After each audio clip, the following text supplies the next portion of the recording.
Çfarë është ferri? Ferri, sipas Dante Alighieri, njeriu që ka përshkruar atë në mënyrën më të jashtëzakonshme të mundshme, ishte një kon me majën poshtë në qendër të tokës dhe me pjesën e bazës tij sipër.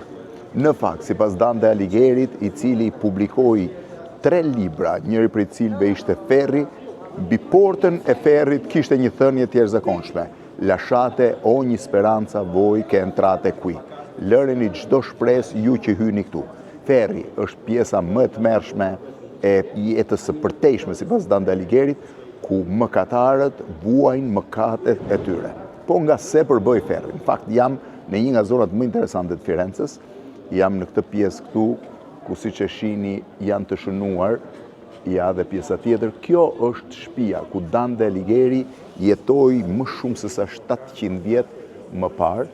Sot është muzeu i Dante Alighierit, mund të hysh në këtë pikë.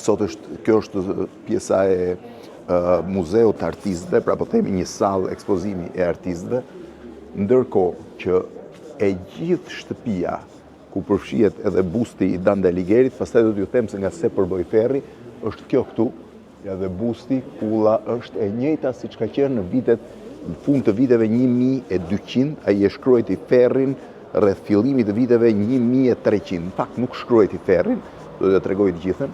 Kjo është shtëpia e cila ka mbetur siç ka qenë, pra shtëpia e njërit prej shkrimtarëve dhe poetëve më të mirë të mesjetës italiane, edhe hyrja në pjesën e muzeut të kazës Dante Alighieri, pra duhet ngjitesh sipër. Por pse Dante Alighieri ka mbetur dhe kujtohet sot për ferrin? Historia e tij është e jashtëzakonshme.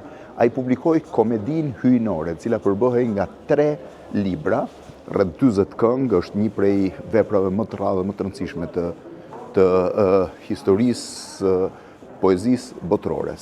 Libri i parë ishte Parajsa, ishte Ferri, Purgatori dhe Parajsa. Në fakt, kënga më e tmerrshme është Ferri. Në këngën e Ferrit, kënga e Ferrit fillon me shprehjen e famshme: lasciate ogni speranza voi che entrate qui. Ishte thënia që lëshoni, pra hiqni çdo shpresë ju që hyni këtu. Sipas Dante Alighierit, me po eci tani në rrugët e Firencës për ta treguar pak më mirë, ferri përbëhej nga thuajse 9 rrathët ishin më të tmerrshëm.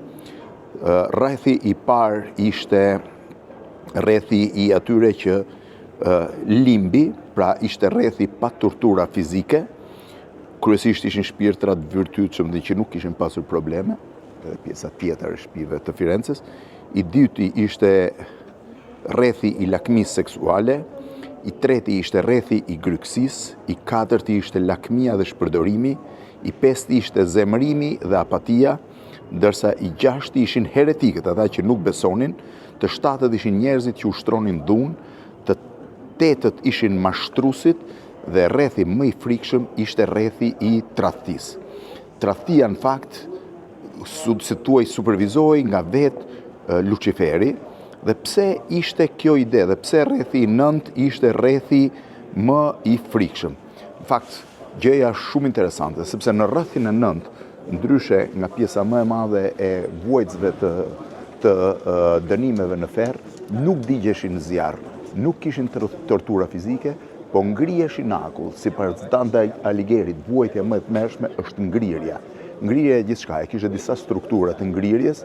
Të parë ishin tradhtarët e familjes, i kishin një ngrirje më të lehtë, ndërsa më të frikshme e kishin tradhtarët e dheut dhe tradhtarët e miqve dhe bamirësve të tyre. Ta ishin krejtësisht shpirtra të ngrirë dhe trupa të ngrirë.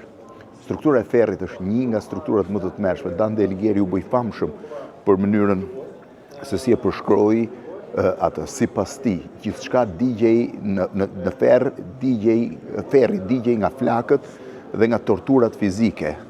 Zakonisht, ideja kryesore e ferrit ishte proporcioni i plot i raportit midis mëkatit që kishte bërë dhe vuajtjes që do të kishe. Pra, çdo njeri vuante në proporcion me mëkatin e tij. Nga ana tjetër, kishte një tezë e cila thoshte që ndëshkimi do t'ishte o i njëjtë me mëkatin që t'i kishte bërë, ose krejtësisht e kundërta, pra me një vuajtje të ndryshme, krejtësisht të ndryshme nga ajo për të cilën ishte dërguar në ferr. Përshkrimi i ferrit, domethënë libri i ferrit është libri më i jashtëzakonshëm, nëse lexon Parajsën dhe Purgatorin, janë shumë më të thjeshtë. Ferri ka mbetur struktura më po e quaj e rëndësishme e përshkruar, pra përshkrimi më i rëndësishëm i ferrit i bërë ndonjëherë nga një shkrimtar. Natyrisht, kjo thash është shtëpia e Dante Alighirit, e gjitha ka mbetur siç ka qenë rreth viteve. Ai shkruajti ferrin 700 vjet më parë dhe gjatë gjithë shkrimeve, pra gjatë gjithë kohës, ai tani po largohem nga kjo pesë për të ecur për rrugët e tjera të Firencës. Gjatë gjithë kohës ai pati parasysh një fakt. Libri i tij është një poezi për dashurinë. Ai ran dashuri me Beatricen, një vajzë të re fiorentine, e cila nuk ju përgjigj dashurisë së tij, dhe vuajtja për mungesën e dashurisë Beatrices e çoi atë në shumë drama në jetën e tij. Ai pati përveç saj dhe shumë drama politike për arsye të angazhimit që kishte si angazhimit tij politik në Firenze. Jeta e tij ishte me shumë ulje ngritje, por kur shkruajti komedinë hyjnore, ai u evidentua se një nga poetët më të mëdhej të gjitha kohërave, sa bukur janë rrugicët e Firencës, një nga poetët më të mëdhej të gjitha kohërave në botë. Thelbi i tij ishte komedia hyjnore, por sidomos Ferri, që sikur se thash, është kënga më e plot, më e frikshme dhe më e studiuar dhe më e komentuar e letërsisë botërore. Shtëpia e Dante Alighirit mbas kthimit të fundit ka qenë muze, ajo ka qenë muze për thuajse 700 vjet, duke nderuar një nga njerëzit më të rëndësishëm të letrave botërore. Historia e tij e dashurisë me Beatricen po ashtu është një prej historive më të njohura të dashurisë në glob.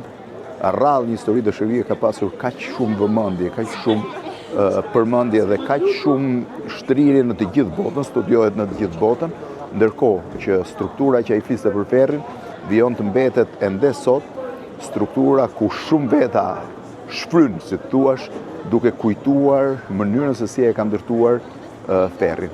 Kishte ndikimin asaj kohe shumë të fortë, ndikimin fetar, kuptohet. Struktura ishte kryesisht mbi bazën e besimeve fetare, por është gjithë koncepti mesjetar për ndëshkimin. Kështu që si thoshte Dante Alighieri, lëreni ta lësh shpresën këtu kushdo që hyn në këtë vend, në ferrin e tmerrshëm që ai i kushtoi një këngë të plot, pra një libër të plot, këngën e ferrit, diku rreth fillimit të viteve 1300 e ca, pra rreth 700 vjet më parë.